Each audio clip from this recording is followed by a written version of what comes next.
दोस्तों जय गंगे माता। एक बार फिर से आप सभी का मुकेश हेल्प में स्वागत है।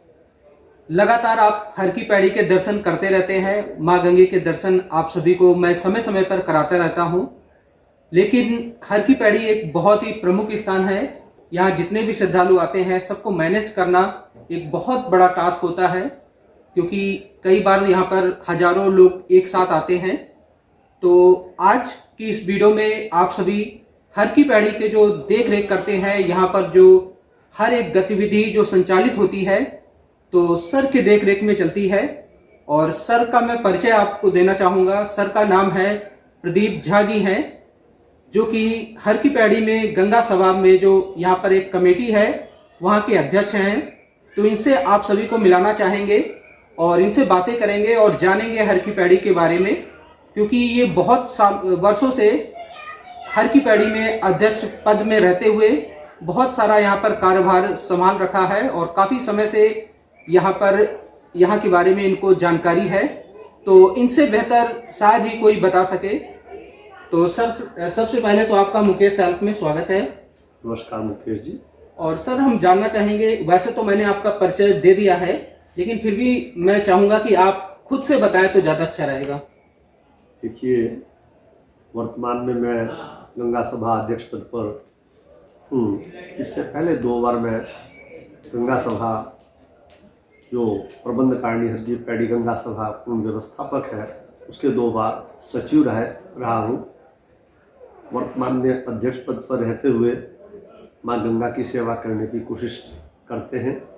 मैं ही नहीं, हमारी हर की पैड़ी के तमाम प्रधान सभा के 729 सदस्य और विशेष 56 से अधिक अधिकारी दिन रात परिश्रम करके माँ गंगा की सेवा, माँ गंगा की साफ सफाई, माँ गंगा को साफ सुथरा रखना और यहाँ की तमाम उन धार्मिक परंपराओं को कायम रखने और रखवाने की कोशिश करते हैं, जिससे कि तीर्थ का मान सम्मान केवल हिंदुस्तान में ही नहीं पूरे विश्व में पूर्ण रूप से जो हमारे सनातन पद्धति है उसके अनुसार व्यवस्थित रहे और बढ़े।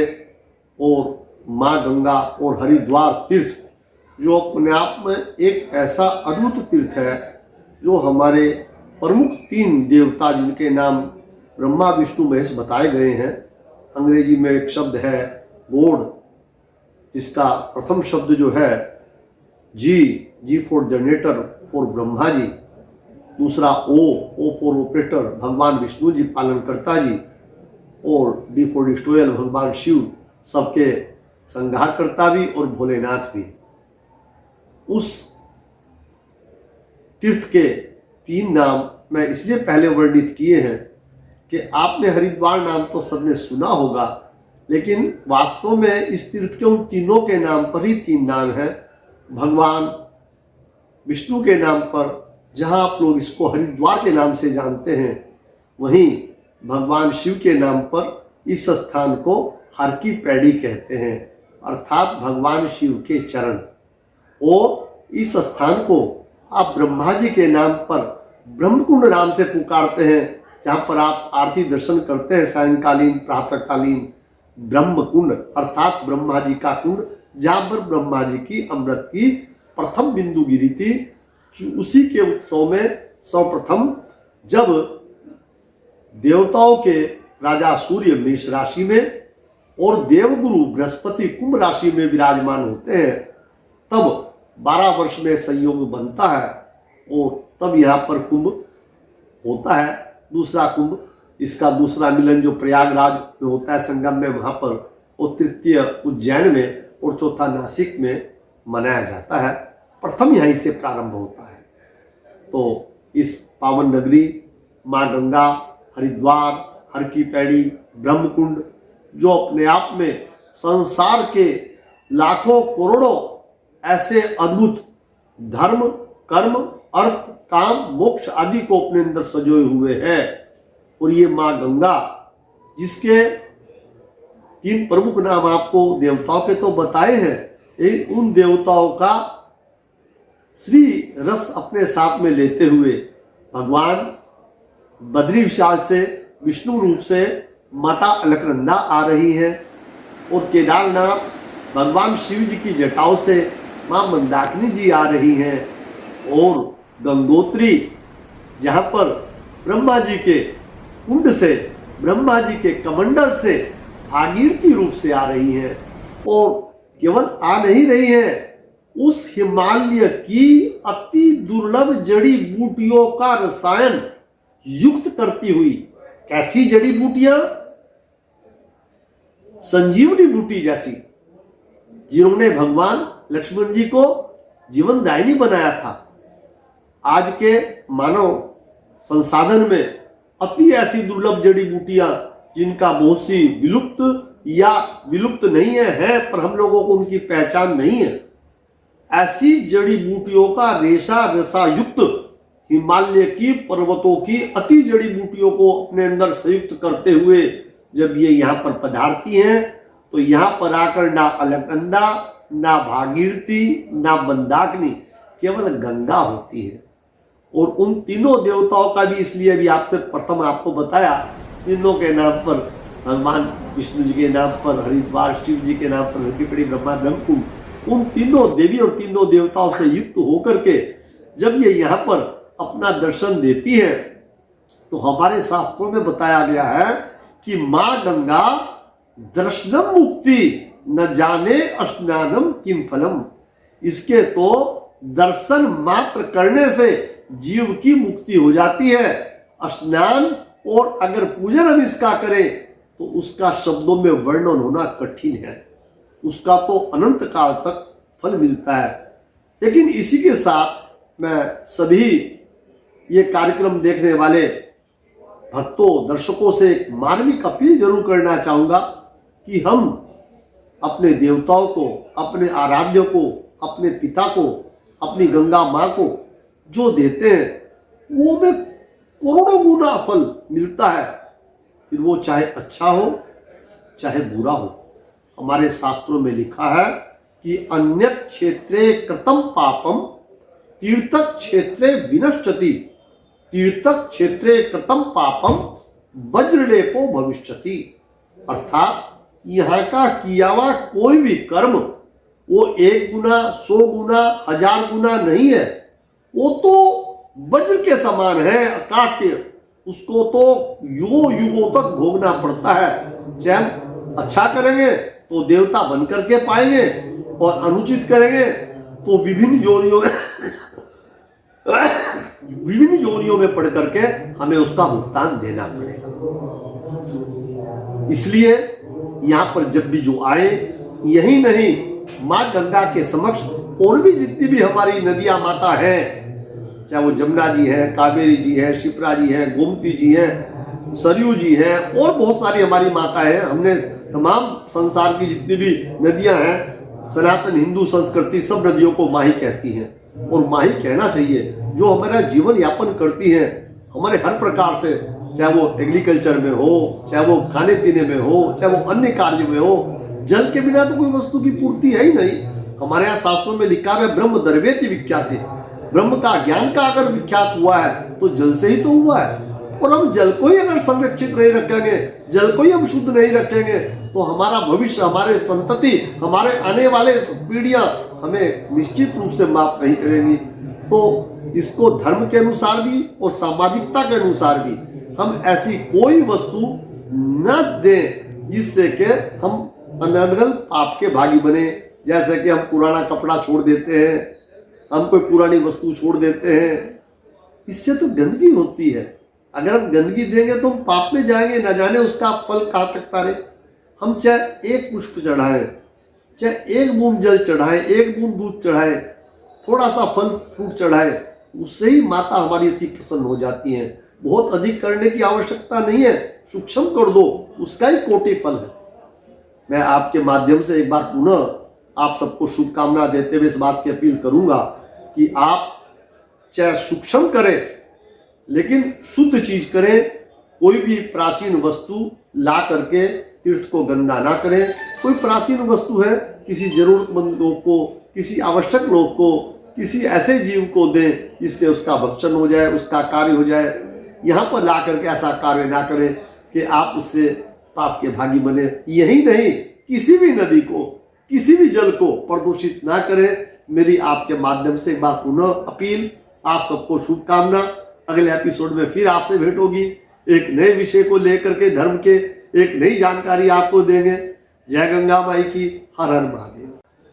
तो सर जानना चाहेंगे, जब कभी बहुत बड़ा स्नान आता है, जैसे कि अभी कुंभ आया, और ऐसे समय समय पर बड़े बड़े स्नान आते रहते हैं, जैसे अब मकर संक्रांति का स्नान आने वाला है, तो इतनी बड़ी जो श्रद्धालुओं की संख्या होती है, तो कैसे मैनेज कर पाते हैं? आपको एक दिन पहले या 2 दिन पहले से ही आपको थोड़ा सा ऐसा लगने लगता है कि अब जिम्मेदारी, बहुत बड़ी जिम्मेदारी आ गई है, तो उससे कैसे तैयारी करते हैं उसकी आप?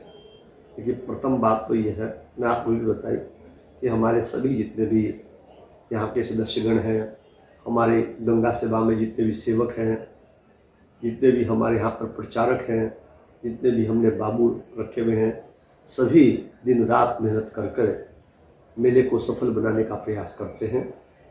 प्रशासन भी हमें बाहरी क्षेत्र में पूर्ण रूप से सहयोग करता है और हम प्रशासन को सहयोग करते हैं। लेकिन मैं आपको बहुत आश्चर्यजनक एक बात जानकारी दूँ, क्योंकि इस बार तो कोविड के कारण मेले को सीमित किया गया, जरूरी भी था, धार्मिक भावना भी रखनी थी और व्यक्तियों की सुरक्षा का भी प्रश्न था।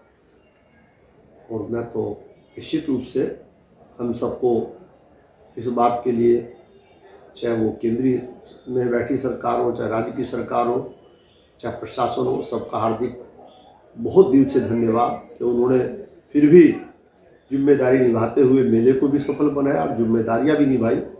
लेकिन मैं 2010 के में आपको जानकारी भी दी थी, सचिव था, आपको जानकारी दूं कि एक दिन के अंदर 2010 में 14 अप्रैल के दिन 1,70,00,000 आदमी ने इतने ही क्षेत्र में स्नान किया। आप आश्चर्य में पड़ेंगे कि जिस क्षेत्र में 20-30 हज़ार आदमी मुश्किल से समाये, उसके अंदर लगातार और एक भी घटना 2010 के कुंभ में आप ऐसा नहीं बताएंगे, हल्की पैड़ी क्षेत्र में 10 में भी नहीं हुई, अब भी नहीं हुई उसमें, क्योंकि कहीं ना कहीं प्रशासन का भी सहयोग, हम लोगों का भी प्रयास दिखता है, ये रहता है कि एक डुबकी लगाइए और चलिए, एक डुबकी लगाइए और चलिए।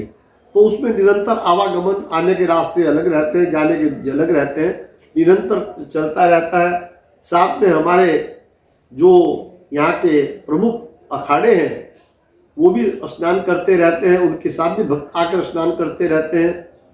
ऐसा यहाँ का रमणीक देवमय हरिद्वार हो जाता है।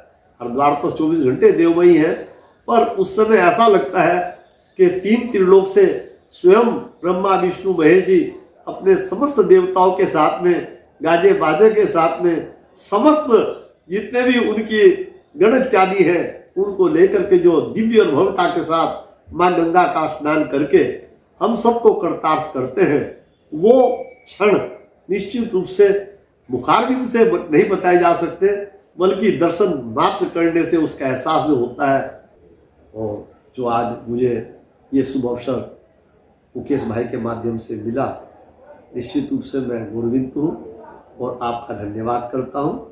और आपके जो प्रशंसक हैं उनसे भी इस बात की अपेक्षा करता हूँ कि इससे आप लाभान्वित होकर के आगे भी मुझे जो अवसर देंगे, मुझे बड़ी प्रसन्नता होगी। धन्यवाद। तो सर एक लास्ट क्वेश्चन है कि जैसे कि पहले की हर की पौड़ी में और आज की हर की पौड़ी में क्या अंतर है? पहले क्या क्या यहाँ पर दिक्कत परेशानी होती थी और आज कितना स्मूथ हो गया है यहाँ पर श्रद्धालुओं को आके आराम से स्नान करना, क्योंकि बहुत सारे जो घाट बन चुके हैं, तो इसके बारे में क्या कहना चाहेंगे? क्योंकि आप तो लगभग मुझे लगता है 45 साल से हर की पौड़ी की जगह को देख रहे होंगे, तो यहाँ पर क्या क्या अंतर आया है पहले से? देखिए, आपने जो कहा, मैं तो एकदम, आप मैथ के टीचर होने चाहिए थे। मैं लगभग सन 75 से सेवारत हूँ, तो अब सन 75 में अब 2025 और 21 46 साल लगभग आपने जो कहा ठीक है जी। क्योंकि शुरू से गंगा जी से नाता रहा है, तो जाए कुछ ना कुछ गंगा जी की पत्र पुष्प सेवा करने का मौका मिला, सौभाग्य है जी। देखिए, ये तो जैसे जैसे समय परिवर्तन होता है, आज से जब देश आज़ाद हुआ लगभग देश की आबादी 40 करोड़ के आसपास थी। आज सन 2022 में देश की आबादी 1 अरब 35 करोड़ होने जा रही है लगभग। तो जैसे जैसे देश की संख्या बढ़ी है, लोगों का आवागमन बढ़ा है। हमारे सामने ही सन 74 में जब पहला कुंभ का मेला भरा, तो 1-2 लाख आदमी आ जाता तो बहुत बड़ी बात मान लेते थे। आज 1-2 लाख आदमी छोटे से मेले पे भी आ जाता है। तो समय अनुसार वैसे वैसे ही हर की पैड़ी का भी विस्तारीकरण हुआ। पहले जो हर की पैड़ी जहाँ पर वर्तमान हम बैठे थे, यहीं तक रहती थी। वर्तमान में सन 86 में इसका हिंदुजा परिवार के सहयोग से और सिंचाई विभाग के सहयोग से और विस्तारीकरण किया गया, तो और थोड़ा आगे तक पहुँच पाई। अभी वर्तमान में उत्तराखंड सरकार के नेतृत्व में गंगा सभा ने इस विस्तारीकरण को और थोड़ा सा आगे तक पहुँचवाने का कार्य किया और वर्तमान में इसकी और अधिक कार्य क्षमता, सीमा क्षेत्रफल इत्यादि बढ़े। तो ये तो जो आपने प्रश्न किया महत्वपूर्ण, निश्चित रूप से समय अनुसार विस्तारीकरण की आवश्यकता होती है और वो हुई है। वर्तमान में क्षमताएं काफ़ी कुछ बड़ी हैं। मैं आपको ध्यान दिलाना चाहूँगा कि हमने यहाँ पर बिल्कुल सामने आप देखिए, ये लगभग 150 साल पहला चित्र है जब हर की पैड़ी का शुरू किया था। वो लगभग 100 वर्ष पहला चित्र है, इस समय ऐसा स्वरूप था हर की पैड़ी का। वो सन 62 के आसपास का चित्र है, उस समय ऐसा चित्र था हर की पैड़ी का। वो सन 84-86 के बीच का है, उस समय ऐसा स्वरूप था। ये हमारे यहाँ पर इसकी ऐतिहासिक कुछ लगाई गई है बिल्कुल चित्रावली। और वर्तमान में सन 2022 में, क्योंकि 21 में भी जो कुंभ भरा था, इसका जितना ये है, इसका लगभग इतना ही विस्तारीकरण और होकर के और थोड़ा विस्तार हुआ है। उसके लिए आप सभी बधाई के पात्र हैं। और निश्चित रूप से माँ गंगा को तो शुद्ध करने का कार्य काफ़ी कुछ स्तर पर प्रारंभ हुआ है।